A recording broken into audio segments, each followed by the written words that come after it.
გადია ძალზედ მნიშვნელოვანია, რომ ჩვენ ვიბრძვით ადგილობრივი ოლიგარქის და დიქტატორის ბიზინა ივანიშვილის და მისი რუსული რეჟიმის წინააღმდეგ და მაქსიმალურად ვცდილობთ, რომ ამ ქართულ რუსულ ოცნებას ბანდა ხუნტას მეთქი ხანდახან ვამბობ, გერა ხშირად ვამბობ, არ გავარუსეთებინოთ საქართველოს, ჩვენი ქვეყანა.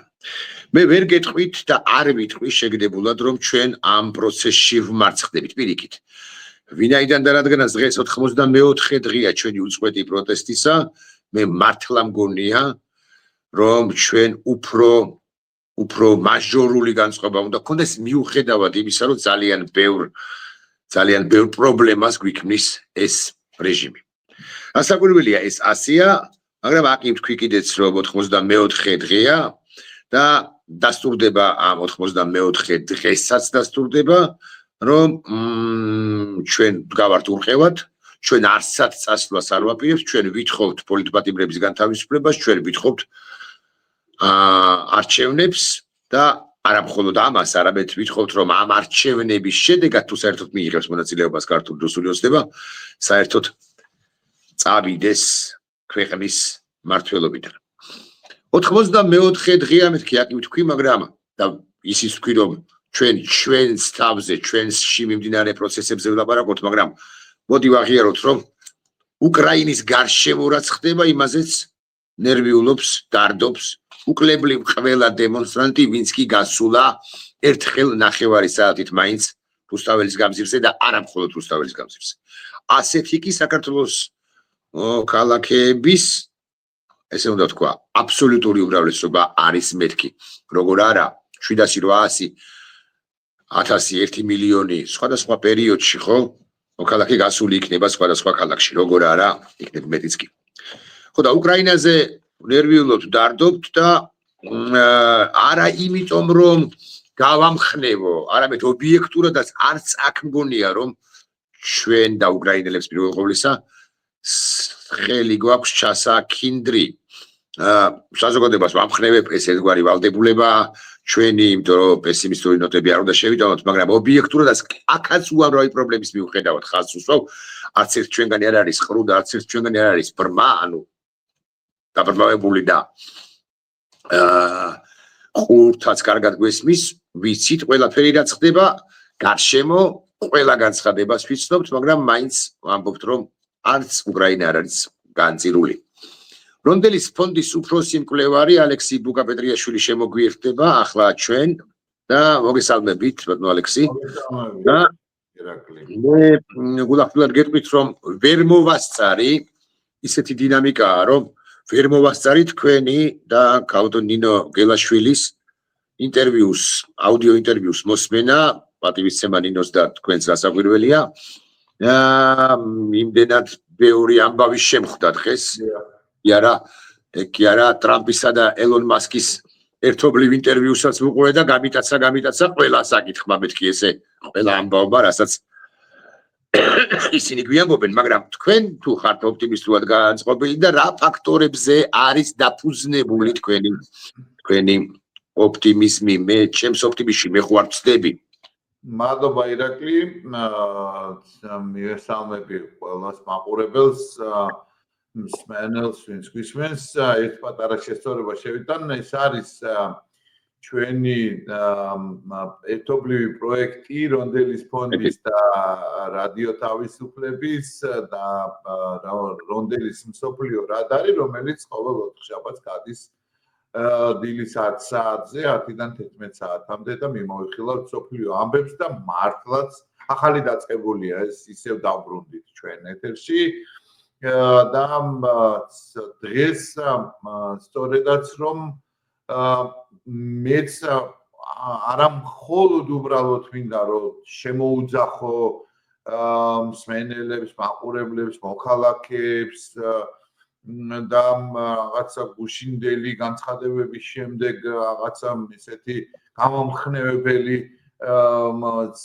ძავნილები გავაჯერო. არამედ მე ჩემს ლოგიკაზე და ანალიზზე დაყრდნობი და პირველ რიგში უკრაინის ხელისუფლების პოზიციაზე, ვოლოდიმირ ზელენსკის პოზიციაზე და მის პრესკონფერენციის დროს ძალიან ესეთ მყაფიო, დინჯ, ჩამოყალიბებულ პასუხებზე ამ ყველაფერ ამასთან დაკავშირებით მაქვს დაყრდნობილი ეს ოპტიმიზმის საფუძველი და გახსენებთ რა.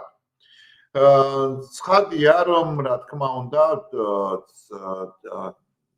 დონალდ ტრამპი გააღიზიანა შეიძლება ასე ითქვას ვოლოდიმირ ზელენსკის პრინციპულმა პოზიციამ და მისმა დამოკიდებულებამ, რომ სადაც არ არის უკრაინა წარმოდგენილი, უკრაინის საკითხზე და უკრაინაში რუსეთის ომის ასეთია სწორი ფორმულირება და არა ისეთი, როგორიც აისახა თუნდაც იგივე სახელმწიფო დეპარტამენტის ოფიციალურ ტექსტში და აღარაფერს ვამბობ რუსეთის საგარეო საქმეთა სამინისტროზე, რომ ვითარება უკრაინაში იყო განხილული ამერიკულ და რუსულ დელეგაციებს შორის. აქ ძალიან მნიშვნელოვანი არის ის, რომ უკრაინა სადაც არ იქნება ზელენსკის და უკრაინის პოზიცია ეს, სადაც უკრაინა არ იქნება, იქ რა განხილვა და რა მსჯელობა მიდის, ეს ზელენსკისთვის არ არის საინტერესო და ამას არ აქცევს დიდ ყურადღებას. ცხადია, ზელენსკიმ ამით დემონსტრირება გააკეთა და რომ თავისი დამოკიდებულება გამოხატა ერ-რიადში მიმდინარე გამართული შეხვედრისადმი, იმ დროს ის თავად იმყოფებოდა ანკარაში, რაც სტრატეგიულად ძალიან მნიშვნელოვანი იყო და ანკარაში ძალიან პრინციპული პოზიცია დააფიქსირა მისმა მასპინძელმა. ხო, გასაკვირად არასწორია, მაგრამ სასიამოვნოდ პრინციპული პოზიცია დააფიქსირა ბატონო ერდოღანმა. საგარეო საქმეთა მინისტრმა, უკაცრავად პრეზიდენტმა, გასაკვირია მაშინ ნამდვილად მართლაც რომ არაფერი იყო, თურქეთი უწყვეტად მხარს უჭერს უკრაინის ტერიტორიულ მთლიანობას და ყველა პირველივე დღეებიდან სრულმასშტაბიანი აგრესიისა ხაზს უსვამდა იმას თურქეთი, რომ ტერიტორიული მთლიანობა უკრაინის ცხადია ყირიმის და სევასტოპოლის გათვალისწინებით არ გადაიხედება, არ ექვემდებარება მსჯელობას, განხილვას, მოლაპარაკებებს და ასე შემდეგ. ცხადია, ერდოღანს უბრალოდ ესეთი გულშემატკივრობა არ აქვს ზელენსკის მიმართ და უკრაინის მიმართ, მას აქვს თავისი სტრატეგიული ინტერესები შავ ზღვაში. ერდოღანი თავის მხრივ ყველაფერს გააკეთებს, რომ არ დაუშვას რუსეთის ჰეგემონია და ეს ბევრად გააძლიერებს, ცხადია, რა თქმა უნდა, უკრაინის გააძლიერებდა უკრაინის დაპყრობის შემთხვევაში შავ ზღვაზე რუსეთს, რაც არის ყველაზე პირდაპირი სერიოზული საფრთხე თურქეთის ეროვნული უსაფრთხოების ინტერესებისთვის. აქ ასევე ძალიან მნიშვნელოვანი ფაქტორი შემოდის, რა თქმა უნდა, ეს არის ევროპა. უკაცრავად, ბატონო ალექსი, უკაცრავად, ერთი კითხვა, ვიდრე ევროპამდე და ცხადია მნიშვნელოვანია. საუდის არაბეთში გამართული შეხვედრის კონტექსტში ისევ. ბევრმა ეს წაიკითხა და სიმართლე გითხრათ, ამ თვალსაზრისით მათ ერთგვარად ვეთანხმები, რომ ეს არის იზოლირებული რუსეთის საერთაშორისო კონტექსტში იზოლირებული რუსეთის დეიზოლაციის, აი აქ რა სიტყვა უნდა ვიხმარო, აღარ ვიცი, ცდელობა, პირველი პრეცედენტი, გავაერთიანებ მეორე კითხვას, რას აწვევა, ესეთი სლოგანიც აგვაქვს. ტრამპი თუ ეს ასეა, თუ დეიზოლაცია, ან დეიზოლაციის ცდელობა, არ ვიცი როგორი ფორმულირებით უნდა ვიკითხო. ცხადია ფაქტია, რომ ეს ნაბიჯი გადაიდგა ტრამპის მხრიდან სამწლინახევრის განმავლობაში არ ყოფილა კონტაქტი, კომუნიკაცია, შეხვედრები მაღალ დონეზე და უმაღლეს დონეზე. მას მერე განსაკუთრებით 3 წელი ხდება ეხლა რაც შეიჭრა რუსეთის სრულმასშტაბიანი აგრესიის განხორციელება დაიწყო უკრაინაში, არ ყოფილა ამერიკის შეერთებულ შტატებსა და რუსეთს შორის თუ არ ვცდებით, სატელეფონო საუბარი შედგა ერთხელ თავდაცვის მინისტრებს შორის. ეს იყო და ის. საერთაშორისო ფორუმებშიც კი თუ კი სადმე მოუწიათ ერთ სივრცეში ყოფნა, არავითარი კომუნიკაცია და კონტაქტი არ ყოფილა საგარეო უწყების ხელმძღვანელებს შორის. ეს არის ნამდვილად რუსეთისთვის სასიამოვნო სიახლე და ეს ასე ვთქვათ მას დიცულოვნად ეს ასე ვთქვათ საჩუქარი გაუკეთა ტრამპმა რუსეთს. მაგრამ აქ არის ძალიან მნიშვნელოვანი საკითხი, რომ იქ ჩამოთვლილ პუნქტებში არის საუბარი იმაზე, რომ უნდა საელჩოებმა უნდა დაიწყონ ნორმალურად ფუნქციონირება, დაკომპლექტდნენ შესაბამისად უკვე სრულფასოვნად და დაიწყო ნორმალური ფუნქციონირება, სადღაც წავიკითხე, რომ ეხლა ისევ ხელახლა დაკომპლექტდება საელჩოების სპეცსამსახურების თანამშრომლებით ისევ აღდგება ეს მოცულობები და რაოდენობებიო, კარგი ესე ნახევრად ხუმრობა იყო. რა თქმა უნდა, ელჩების დანიშვნასთან დაკავშირებით იყო გადაწყვეტილება და გუნდების, ანუ მომლაპარაკებელი გუნდების, რომლებიც აი ამ თელ რიგ საკითხებზე მე მაინც რა თქმა უნდა ასე დავარქმევ რუსეთის უკრაინაში ომზე და სხვა ეკონომიკურ ბირთვულ კოსმოსის განვითარება თვისების გაყოფა განაწილების საკითხები და ასე შემდეგ და ასე შემდეგ. ამ თვალსაზრისით რა თქმა უნდა ეს კარგი უპირატესობა მიიღო თუ შეიძლება ამას უპირატესობა დაერქვას მიიღო რუსეთმა. რუსეთი ეხლა არის ლავროვი ისეთი ძალიან ისეთი იყო თავდაჯერებული იყო ეს კონფერენციაზე პირიქით გააგრძელა ეს რაღაცა ეს უკვე ევროპასაც გადაწყვდა რომ რა მნიშვნელობა აქვს იქ ვისი დროშით იქნება არ დავინახოთ იქ ევროპული ჯარები და გააგრძელეს ისევ მერე მარია ზახაროვას პირით ითქვა რომ 2008 წლის ნატოს გადაწყვეტილება უნდა დეზავუირდეს ანუ გაუქმდეს საქართველოს და უკრაინის თვის მაპის ნატოში გაწევრიანების შესახებ გადაწყვეტილება და ასე შემდეგ და ასე შემდეგ. შესაბამისად ამის საპირწონედ მე როგორც ერთგული გულშემატკივარი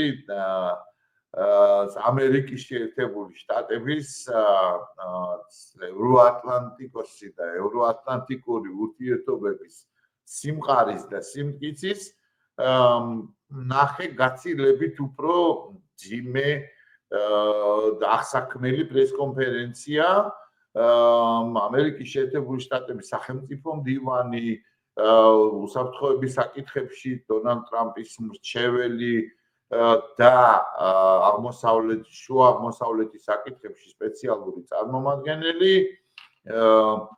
ძირითადად ესაუბრებოდნენ დონალდ ტრამპს.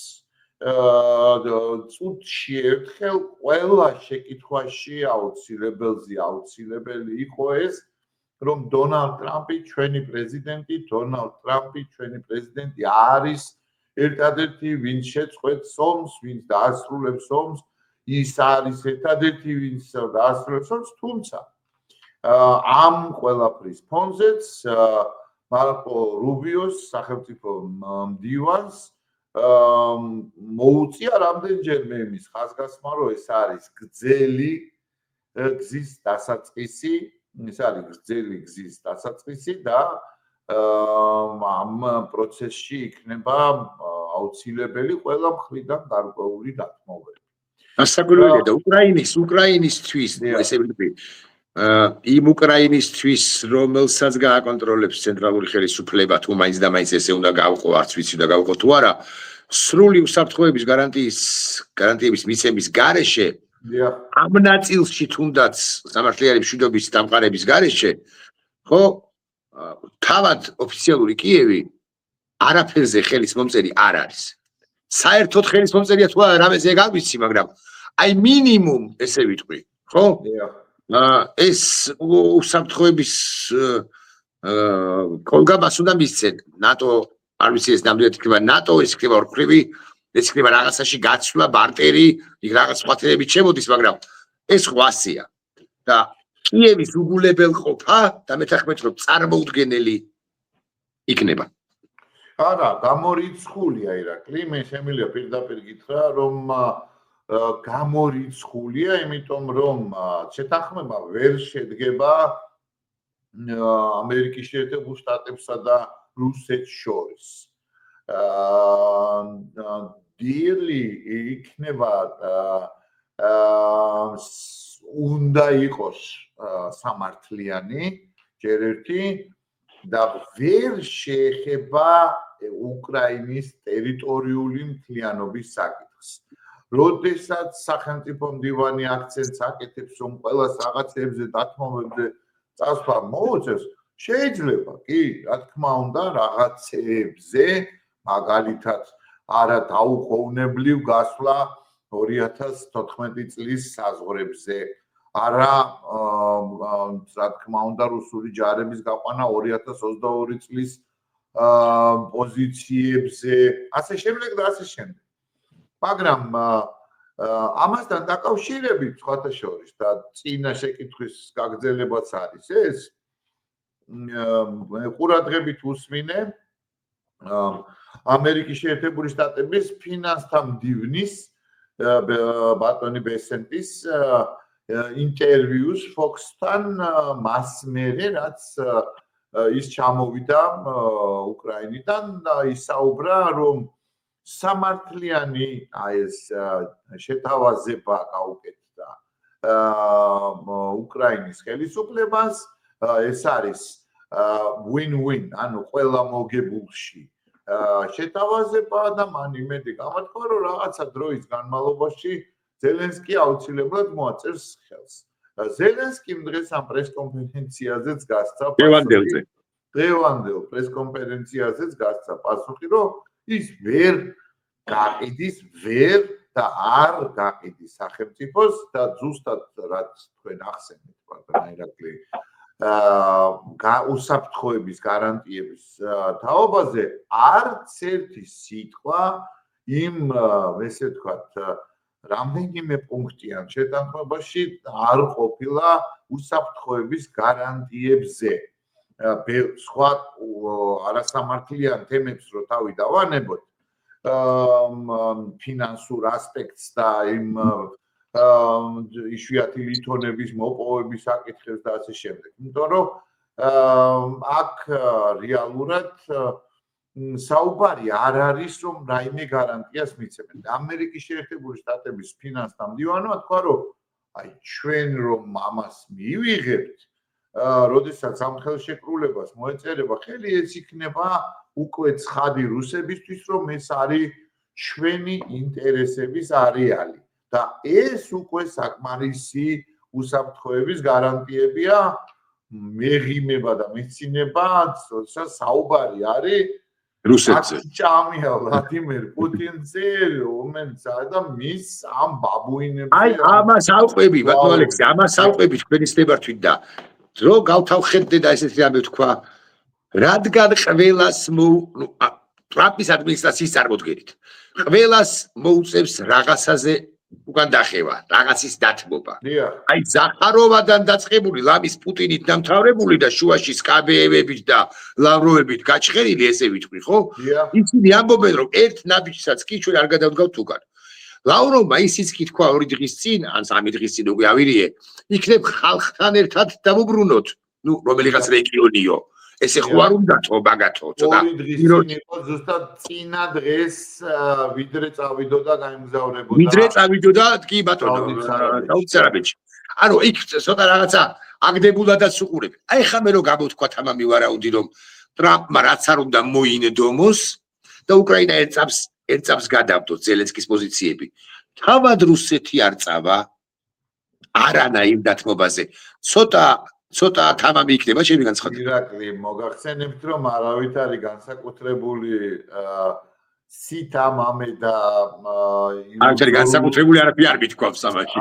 ანუ მე მინდა ვთქვა რომ აბსოლუტურად ზუსტად ამბობთ და თქვენს აზრს ამყარებს ამერიკის შეერთებული შტატების სადაზვერვო თანამეგობრობის ინფორმაციები, რომელიც ადასტურებს რომ პუტინს არ სურს ომის დასრულება და ეს არის უბრალოდ ამ ხაფანგის დაგება და ამ ხაფანგში შეყვანა ამერიკის შეერთებული შტატების და ცხადია ამერიკის შეერთებული შტატების როგორც სახელმწიფოს იმიჯისთვის სერიოზული ზიანის მიყენება და დიდი სტრატეგიული გამარჯვების მოპოვება, თორე პუტინი არ დაასრულებს ამ ომს, არც ერთ შემთხვევაში არ მოხდება, ვიდრე ის არ მიიღებს სრულად ჯერ ესეთი უკრაინაზე კონტროლს ერთი და აქედან მოდის ეს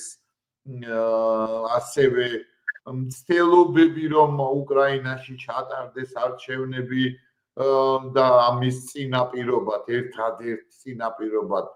ერთადერთ შემთხვევაში შეიძლება იყოს საუბარი ცეცხლის შეწყვეტაზე, იმიტომ რომ პუტინი მუდმივად ხაზს უსვამს ზელენსკის ლეგიტიმურობის საკითხს, რომ მას ვადა გაუვიდა და ის მისი ლეგიტიმურობის საკითხი კითხვის ნიშნის ქვეშ დგას მოლაპარაკებების კონტექსტში და აქედან მოდის მე ეს არჩევნების საკითხიც ზელენსკიმ ამასაც გასცა პასუხი.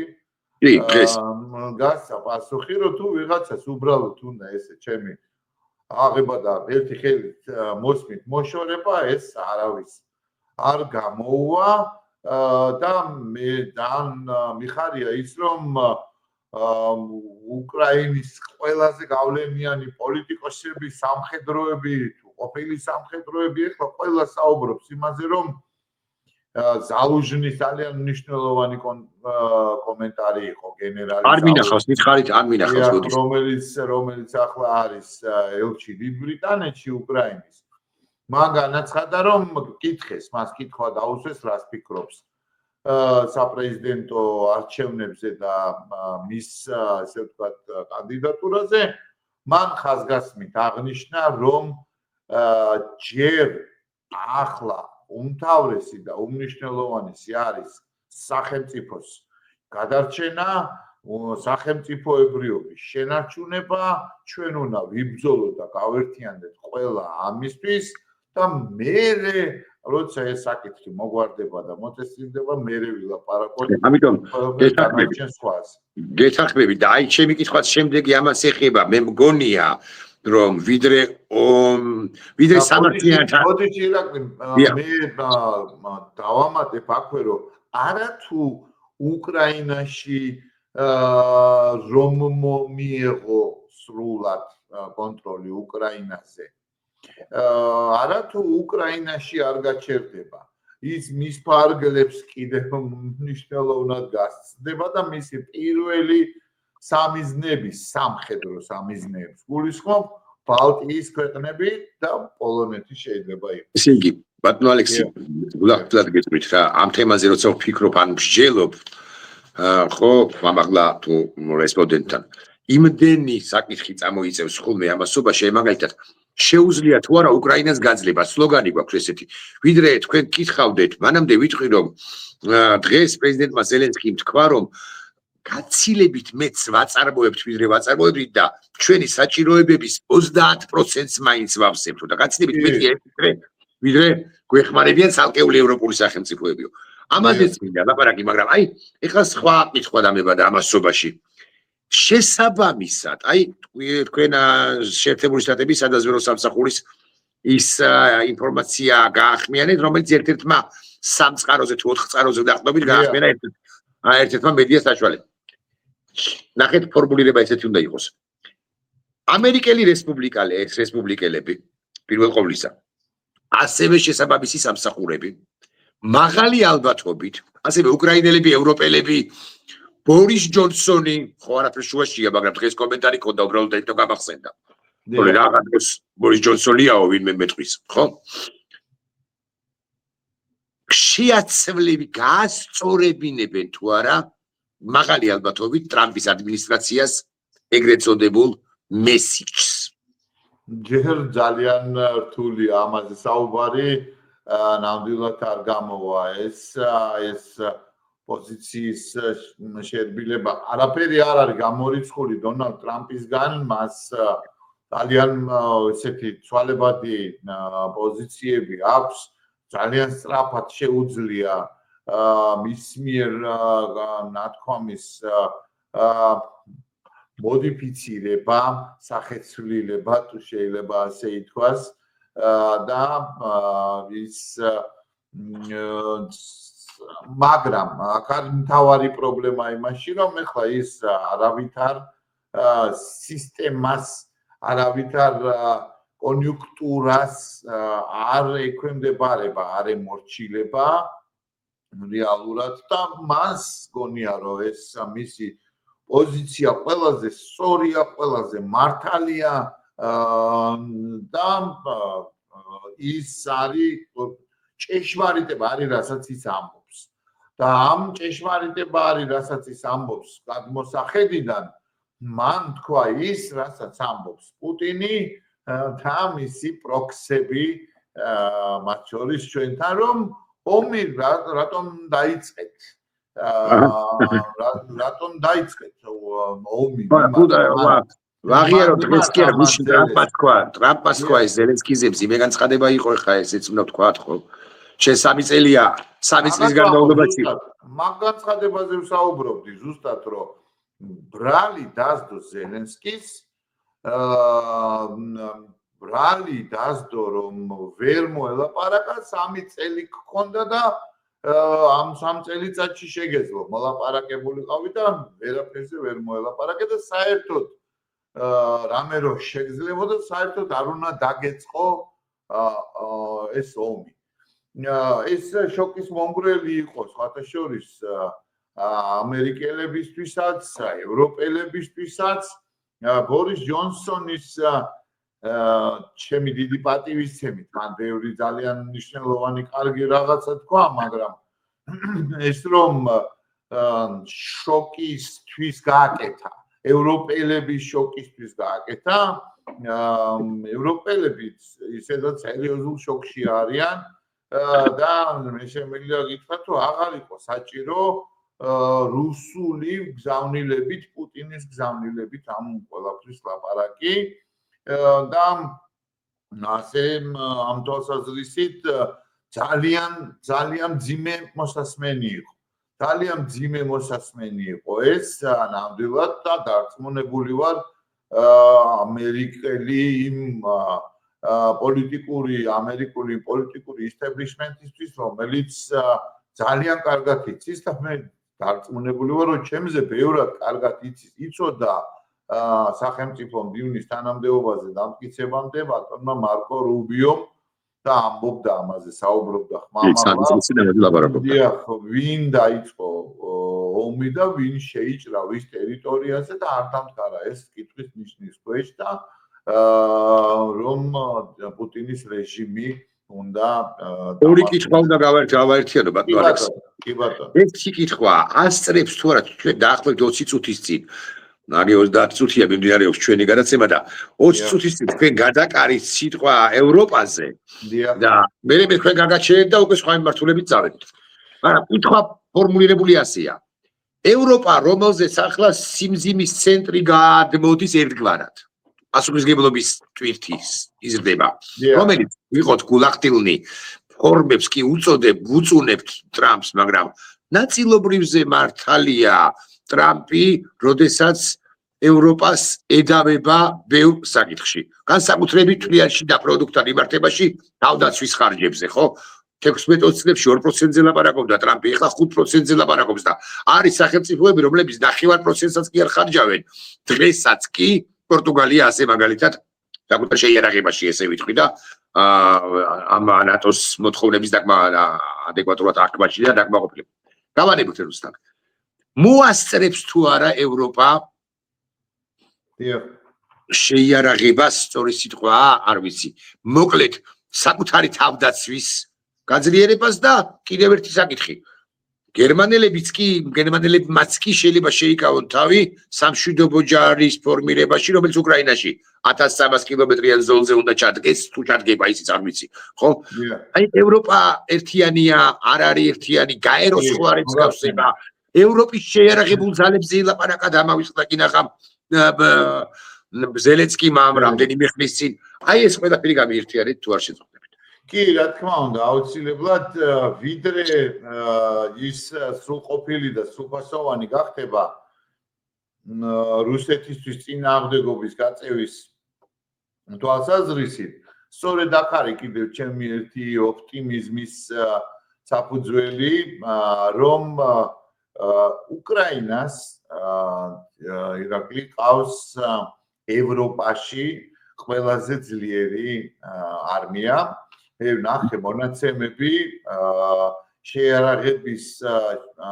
შეიარაღებული ძალების რაოდენობით უკრაინის ამჟამინდელი ძალები და კონტინგენტი ერთობლიობაში უტოლდება დიდი ბრიტანეთის, გერმანიის, საფრანგეთის და იტალიის და პოლონეთის დიახ, აი თუ იტალია დაემატება უკვე ამ შემთხვევაში გაუსწრებს შეიარაღებულ ძალებს და არ დაგვავიწყდეს და რაც თავარია, ეს ყველაზე მთავარია, უკრაინა არის რუსებთან ბრძოლაში გამობრძმედილი ჯარი, რომელიც არის სასიცოცხლო მნიშვნელობის ევროპისთვის.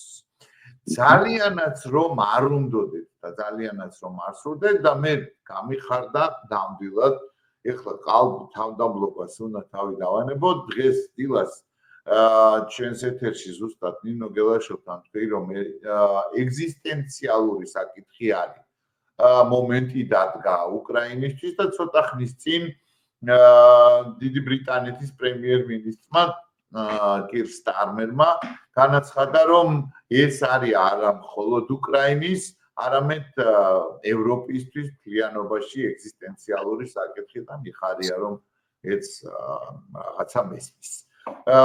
მაგრამ ეს რომ ასე არის ცხადია ამას ყველა აცნობიერებს, მაგრამ თქვენ ახსენეთ გაერო და შემიძლია გითხრათ რომ შეიძლება კიდე ცოტა უფრო ესეთი მძიმე მდგომარეობაც იყოს, იმიტომ რომ გუშინდელი შეხვედრიდან პარიზში გუშინდელი შეხვედრიდან აი გერმანიის კანცლერი, საფრანგეთის პრეზიდენტი, დიდი ბრიტანეთის პრემიერი, პოლონეთის პრემიერი და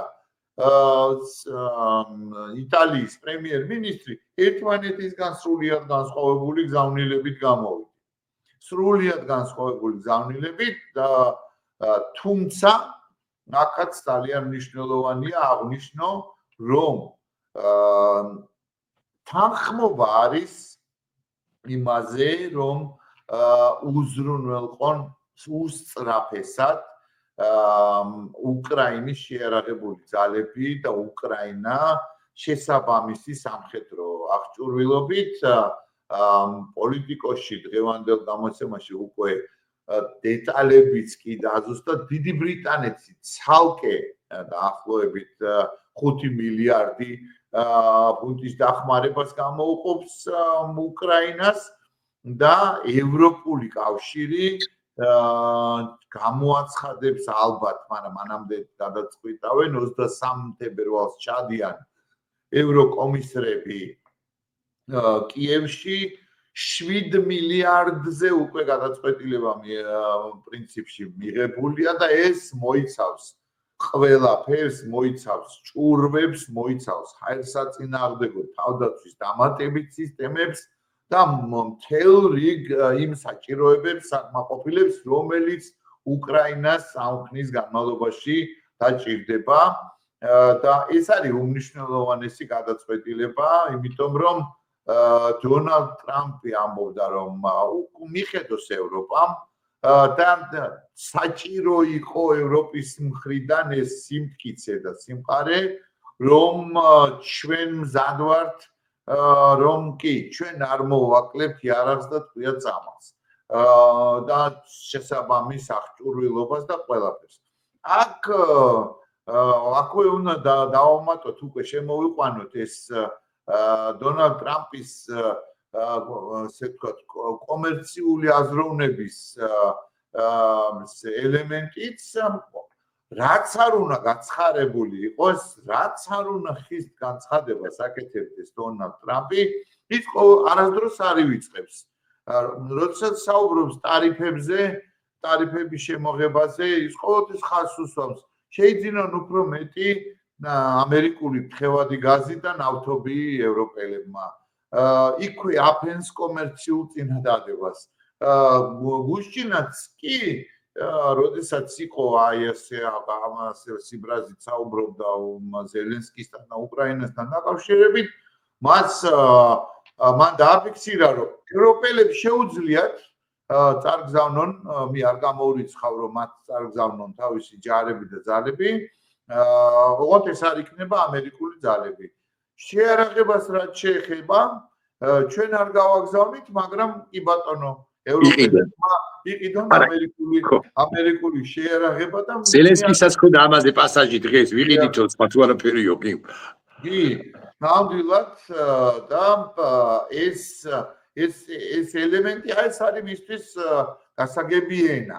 ამიტომ რაც რა თქმა უნდა ეს ელემენტი მაინც არ მოწონს, რა თქმა უნდა, არც პუტინს, არც ლავროვს, არც პესკოვს და არც კოლექტიურ მარია ზახაროვებს, იმიტომ რომ რეალობაში ეს ნიშნავს ყველაზე მეტი აქცენტი მაგაზე აქვს სულ ლავროვს. თუ უნდა მართლა ევროპულ კავშირს საქმის გაკეთება და რაღაცა წვლილი შეტანა მშვიდობის დამყარებაში, შეწყვიტოს უკრაინისთვის იარაღის მიწოდება. შეიარაღების მიწოდება არის ეხლა სასიცოცხლოდ მნიშვნელოვანი, რაც ძალიან სწრაფად გადაწყდება და ოღონდ ძალიან სწრაფადვე უნდა მიეწოდოს. ძალიან სწრაფადვე უნდა მიეწოდოს ასთავარი, იმიტომ რომ ჩვენ გვინახავს გადაწყვეტილებების მიღება და მერე გაწელილი ამისი ყველაფრის აღსრულება. არ უნდა დაგვავიწყდეს ასევე, რომ გერმანიაში ამ კვირას იქნება საპარლამენტო არჩევნები, არ მგონია, რომ არაფერი არ მოხდება, განსხვავებული და სურპრიზი, რომ გაიმარჯვებს არ იქნება არც ერთ შემთხვევაში სხვა შედეგი, გაიმარჯვებს ქრისტიან-დემოკრატიული კავშირი და მისი ლიდერი ფრიდრიხ მერცი. მას მექნება აუცილებლობა, რომ გააკეთოს კოალიცია მემარცხენე ცენტრისტულ ძალებთან. ყოფილა ასეთი პრაქტიკაში გერმანიის პრაქტიკაში, არც თუ საუკეთესო დასრულებული, მაგრამ ფრიდრიხ მერცი არის გაცილებით უფრო სერიოზულად უდგება ის ყველა თავის გაკეთებულ განცხადებას და დაპირებას, რომ ის შეიარაღების მიწოდების კუთხით უკრაინისთვის ხარდაჭერის კუთხით იქნება ბოლომდე ერთგული. სხვათა შორის ერთადერთი შოლცს რაც ეთვლება ასე ვთქვათ მინუსად, შეიძლება ასე ითქვას, ოღონდ სერიოზული პრეტენზია ეს მის მიმართ, დაურუსების არ მიწოდება. თორე გერმანიის ზოგადად გერმანიის მიმართ უსამართლო არის ეს პრეტენზია, იმიტომ რომ პირველ დღეებში 5000 ჩაფხუტის და სამხედრო ჰოსპიტალის გაგზავნის განცხადებიდან დღეს გერმანია მეორე ადგილზე არის უკრაინის სამხედრო დახმარების თვალსაზრისით და ეს დახმარება კიდევ უფრო მეტად გაძლიერდება ფრიდრიხ მერცის პირობებში და იქ იქნება აუცილებლად გერმანული ტაურუსებიც და სხვა აუცილებელი. ევროპა კი ადეკვატურად აფასებს და შეაფასებს, მე მგონია რომ ვაშინგტონიც მე გავიხსენებ ერთ ამბავს, არა იმიტომ რომ არა მაინც და მაინც იმიტომ რომ თქვენ ახლა კომენტარი გააკეთოთ, მაგრამ 2008 წლის საქართველოს ომიდან 6 თვეში 7 თვეში შვეიცარიაში ობამამ ახალი შესული იყო ოვალურ კაბინეტში, სულ ვიხსენებ ხოლმე სახელმწიფო მდივანი ჰილარი კლინტონი გაგზავნა და ხსენებულ ლავროვთან ერთად რეზდარტის არასწორად დაწერილ ღილაკს თუ შეგვიძლია ღილაკს დაწეწანწერას დააჭირეს ხელი და მაგრამ ობამაც კი რომელიც ჩემი აზრით ძალიან ცუდი პრეზიდენტი იყო, ჩემი სუბიექტური დამოკიდებულებაა, ხო, მანაც კი უკვე შემდგომ გაასწორა მესიჯები და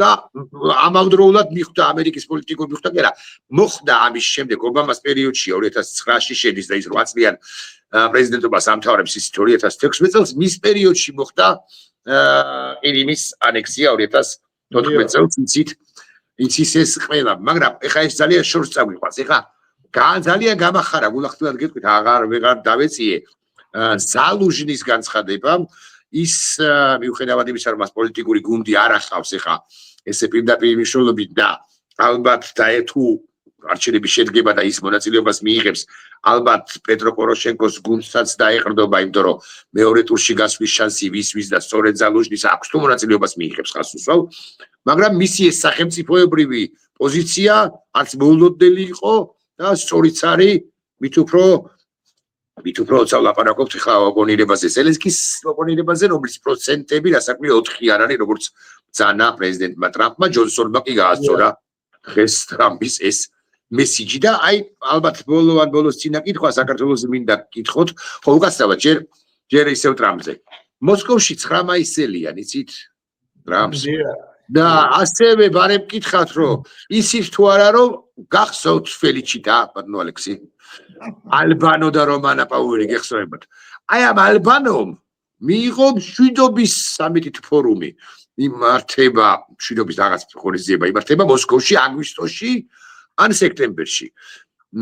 უკრაინელი ჟურნალისტი პორტნიკოვი საერთოდ ამბობს, რომ 24-ში დაამტკევს პუტინი ისეთი ბილწიყვას არ ვიხმარ, ისეთი ცუდი კაციაო. ანუ უკრაინის დამოუკიდებლობის დღეს და ალბანო მიიწვიაო. მოკლედ 9 მაისს ალბათ არჩევა პუტინი რაშუაშია და დაბადების დღეც არის, მაგ დღეს ზუსტად და ვისი? ჩემი დაბადების დღეც არის და გულიც გამისკდება რომ ალბანო იყოს. იმიტომ არა რომ მე ალბანოს ფანი ვარ, მაგრამ გული დამწყდება ნამდვილად. მაგრამ არჩევა დონალდ ტრამპი ამერიკას პრეზიდენტია და ეხლა ბევრი რაღაცის თქვა შეიძლება, ბევრი რაღაცა კრიტიკის თქვა შეიძლება, მაგრამ არ უნდა დაგვავიწყდეს, რომ დონალდ ტრამპი თავისი ბუნებით, თავისი მოწყობით არის ალფა მამრია, ესეთი რომელიც ესე ვთქვათ, ის არის მან მისი მიდგომა არის რომ ის რომ გადარჩა სიკვდილს ეს ღმერთის გადაწყვეტილება იყო და მას აქვს დიდი მისია რომ დიდი საქმეები უნდა აკეთოს. ამიტომ მით უმეტეს იმის გათვალისწინებით რომ აი ეხლავე შემიძლია გითხრათ რომ 9 მაისამდე არავით არის შეთანხმება არ იქნება. საერთოდ მე მგონია რომ ამ შეთანხმებას არ უწერია. შედგომა არ უწერია და რეალურად დონალდ ტრამპი ახლა იქ გამოდგეს ლუკაშენკოსთან ერთად. ძალიან ძიმე სანახავი. არა, ტრამპი თუ ჩავიდა, ყაველაშვილიც ჩავიდა. ყაველაშვილი მერე ვეღარ ჩამოვა, ეგ არის, ეგ ამბავი. ხო, არ ვიცი ახლა მე ვინ ეს ტრამპის ჩასვლის და არ ჩასვლის შემთხვევაშიც რამდენად ჩავა თუ არა, ყაველაშვილი რა რაც ეთქვიან, ადგება და ჩავა, რა თქმა უნდა, მაგრამ თუ დაავალებენ და იტყვიან მე რომ ამ ბაბუების ბრძოლას და ომს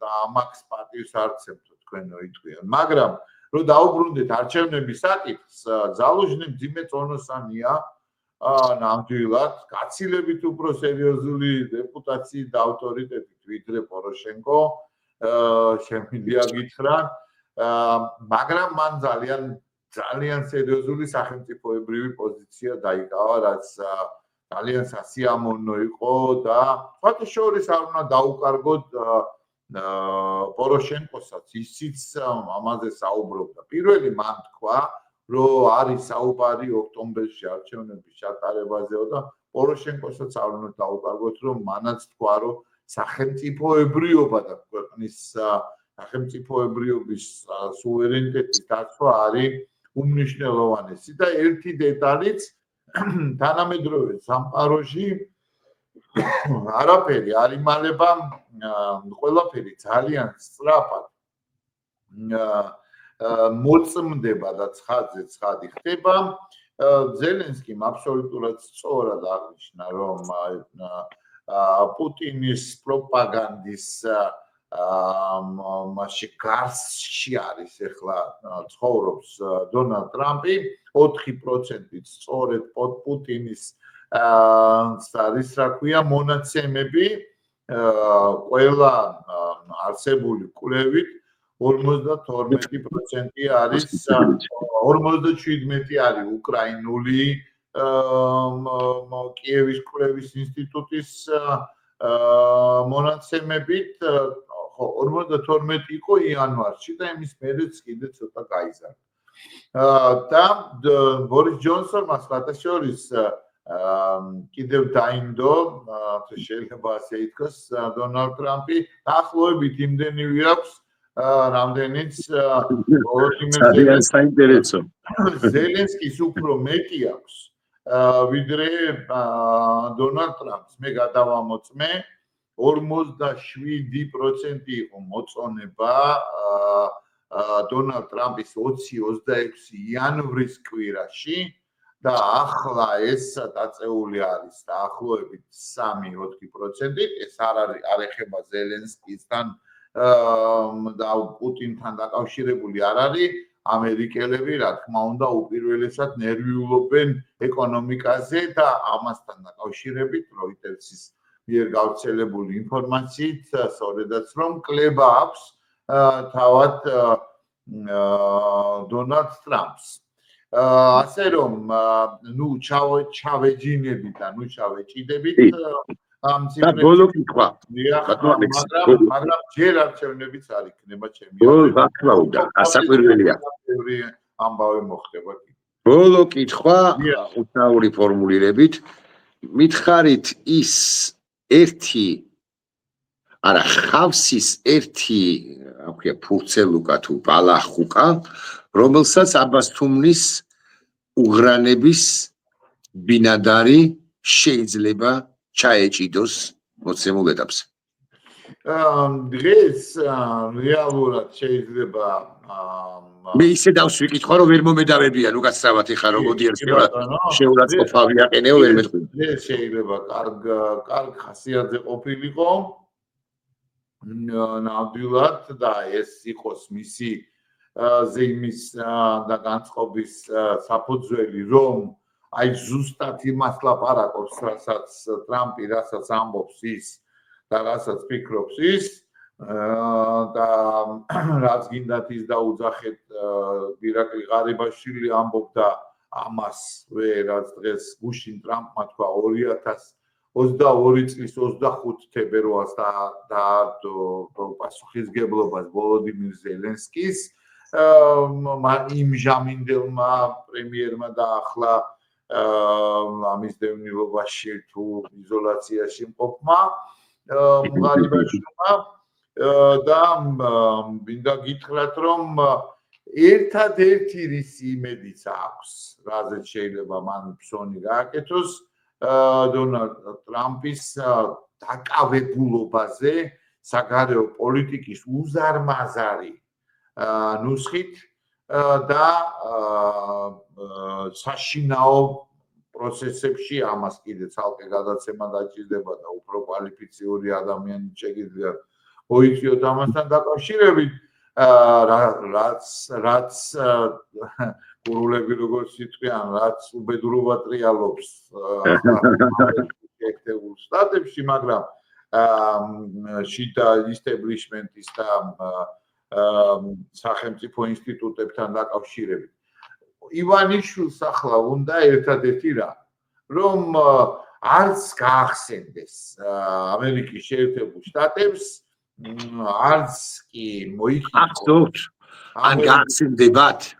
ახლა ამ წუთის მდგომარეობით ნამდვილად დონალდ ტრამპს და უახლოესი პერიოდის მანძილზე დონალდ ტრამპს ნამდვილად არ გაახსენდება საქართველოსთან დაკავშირებით ვიდრე არ დაინიშნება სახელმწიფო დეპარტამენტში ძალიან კონკრეტული და ეროვნული უშიშროების საბჭოში ძალიან კონკრეტული ადამიანები, ვინც ჩვენს რეგიონს და კონკრეტულად ჩვენს ქვეყანას უყურებს და კურირებს, მანამდე არაფერი არ მოხდება გამორიცხულია, რომ რაიმე მტკიცე ნაბიჯები იყოს, სასანქციო სია გამზადებულია და სასანქციო სიასთან დაკავშირებით